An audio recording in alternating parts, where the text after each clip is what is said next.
Fala pessoal, bem-vindos a mais um vídeo. Hoje nós vamos falar a respeito da economia dos Estados Unidos. Então vamos para o mapa do país. Então vocês sabem que também tem o Alasca, que fica fazendo fronteira com o Canadá, e tem também a ilha do Havaí, as ilhas do Havaí, na verdade, né? Que também são estados americanos, mas esse seria os Estados Unidos continental, como eles chamam. Acho que Alasca também entra nisso, mas aí não incluiria a ilha do Havaí. Bem, de qualquer forma, provavelmente aí mais de 90% do território americano, e também Alasca e Havaí. E a gente pode colocar também algumas ilhas, algumas bases militares aí que eles têm ao redor do mundo, dependendo de como isso foi estruturado, pode ser considerado também território americano. Mas vocês podem ver que no nosso mapa, os Estados Unidos faz fronteira com o México e também tem fronteira com o Canadá. Nessa imagem nós vemos a inflação do país ano a ano, então podemos ver que ali em 1915, 1916, 17, 18 houve uma inflação muito alta. Podemos ver que ali também em 1940, 1945, ali a década da Primeira Guerra Mundial, houve uma inflação muito alta. Depois também ali entre 46, 47, 48. Aí na década de 70, então meados da década de 70, início da década de 80, houve uma inflação maior. E também vemos ali em 2020 uma alta nessa inflação. Mas se nós observarmos os últimos 30 anos, desconsiderando o período depois de 2020, podemos ver uma inflação na casa de 2,5%, às vezes 1%, às vezes 3%, mas girando em torno desses números. Nessa imagem nós vemos o desemprego no país, então podemos ver momentos de desemprego muito alto, por exemplo, ali em 2020, onde o desemprego chegou a 14, 15% quase. Ali em 2009, que chegou a aproximadamente 10%. 1983, que chegou a aproximadamente 11%. 1975, mais ou menos, onde chegou ali por volta de 9%. Então é interessante ver esse gráfico dos Estados Unidos, porque nós vemos vários momentos onde o desemprego vai caindo, aí ele sofre um pico, aí ele vai caindo, aí de novo ele dá uma puxada forte, vai caindo, dá outra puxada forte, e ao longo das décadas nós vemos isso acontecendo várias vezes. E em momentos onde o desemprego está muito baixo, ele geralmente chega aí em 3,5%, chega próximo de 3%, às vezes ficando ali por volta de 5%, às vezes por volta de 4%. E nessas altas aí acaba chegando a 10, 9, 8% muitas vezes. Nesse gráfico nós vemos o agregado monetário M2 dos Estados Unidos, então podemos ver aí a impressão de dinheiro ao longo das décadas. Nessa imagem nós vemos a dívida do governo americano, então podemos ver que ela vem aumentando muito ao longo do tempo, e podemos ver que ali a partir de 2020 ela aumenta a inclinação, ou seja, o endividamento se torna cada vez mais rápido.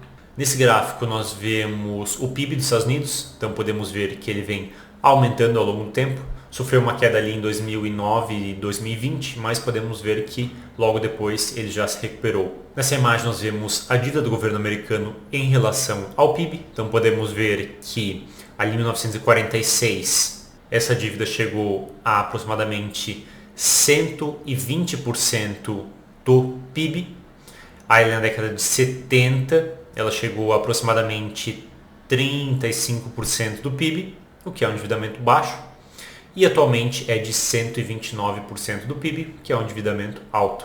Nessa imagem nós vemos o PIB per capita dos Estados Unidos, então podemos ver que quase todos os anos ele vem subindo, então ali final da década de 70, início da década de 80, esse PIB per capita ficou mais estagnado. Houve uma queda ali também em 2008, 2009, e houve uma queda também ali em 2020, mas num período aí de 3, 4 anos, o PIB per capita nos Estados Unidos praticamente sempre acaba subindo. Nessa imagem nós vemos o CPI, que é o Consumer Price Index, que seria como se fosse o nosso IPCA aqui no Brasil. Então podemos ver que os preços dos Estados Unidos, assim como no Brasil, tendem a aumentar ao longo prazo, porque o governo dos Estados Unidos continua imprimindo dólares, assim como o governo brasileiro também continua imprimindo e criando reais. A diferença é que o governo brasileiro cria mais reais do que o governo americano cria dólares, fazendo com que a inflação no Brasil sempre tenha a tendência de ser maior do que a inflação americana. Nessa imagem nós vemos o gasto do governo americano em relação ao PIB do país. Então podemos ver que lá no começo do século esse gasto ficava em volta de 8%. Ele aumentou muito na Primeira Guerra Mundial, depois aumentou muito na Segunda Guerra Mundial e depois da Segunda Guerra Mundial, ao longo das décadas, esse gasto cada vez foi crescendo mais e atualmente é de 37% do PIB, mas teve momentos ali que chegou próximo a 48% do PIB, momentos ali, por exemplo, Segunda Guerra Mundial, onde chegou aproximadamente 45, 46% do PIB, então esse dado flutua bastante, mas atualmente é de 37% do PIB, o que é um gasto muito elevado. Nessa imagem nós vemos o gasto militar dos Estados Unidos, então podemos ver que ele vem aumentando ao longo do tempo. Depois ali de 2008, 2009, ele acabou tendo uma redução e a partir ali de 2015, 2016, ele voltou a aumentar. Nesse gráfico nós vemos a quantidade de funcionários que o governo americano tem. Então podemos ver que o número de funcionários vem aumentando ao longo do tempo e hoje é de aproximadamente 23 milhões.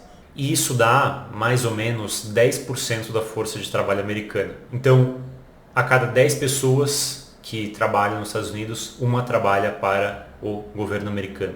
Nessa imagem nós vemos a população dos Estados Unidos, então podemos ver que lá em 1900 ela era de aproximadamente 70 milhões de habitantes e foi aumentando e hoje em dia é de 335 milhões de habitantes aproximadamente. Nessa imagem nós vemos os juros pagos pelos títulos com vencimento de 10 anos do governo americano.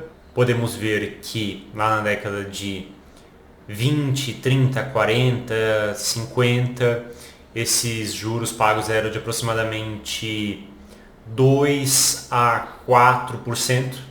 Aí na década de 70, 80 a inflação aumentou muito, esses juros foi lá para casa de 15, 16, 14, 13, 12%. E daí já ali em meados da década de 80, a inflação começa a diminuir e vem diminuindo ao longo das décadas, chegando ali em 2018, 2019 a aproximadamente 1%.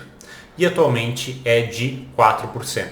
Nesse gráfico nós vemos o índice dólar, onde eu pego o dólar e comparo com uma cesta de moedas, principalmente libra, euro, ien japonês e algumas outras moedas também. E aí nós podemos ver nessa imagem como o dólar vem flutuando ao longo do tempo. Então momentos onde o dólar se valoriza mais e momentos onde o dólar acaba sendo desvalorizado. Então podemos ver que ali na década de 80 ele sofreu uma forte valorização. Podemos ver também ali final da década de 90, início dos anos 2000, uma valorização forte. E também ali a partir de 2014 podemos ver uma valorização do dólar, depois uma lateralização. E ali em 2020 podemos ver também uma certa valorização do dólar frente às outras moedas. Nesse gráfico nós vemos o S&P 500, que é o principal índice do mercado acionário americano. Então podemos ver que ao longo do tempo ele sofre uma alta vertiginosa, né? Ele acaba sofrendo uma forte queda ali nos anos 2000, 2001, 2002. Sofre também uma queda forte ali nos anos 2008.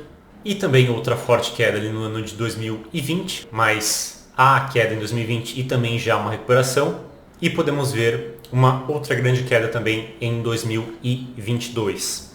Nessa imagem nós vemos a balança comercial dos Estados Unidos, então podemos ver que o país historicamente vem importando muito mais do que exportando.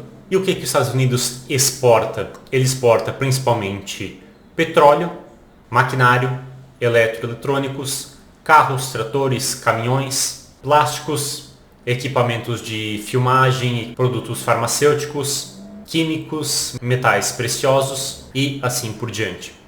E ele importa principalmente maquinário, eletroeletrônicos, carros, caminhões, petróleo, produtos farmacêuticos, plásticos, metais preciosos, equipamentos fotográficos e também roupas e acessórios. E para quem que os Estados Unidos exporta? Ele exporta principalmente para o Canadá, México, China, Japão, Reino Unido e Coreia do Sul. E ele importa principalmente da China, Canadá, México, Alemanha, Japão e Vietnã. Bem pessoal, pelo vídeo de hoje é isso. Espero que vocês tenham entendido, espero que vocês tenham gostado. Um abraço e até o nosso próximo vídeo.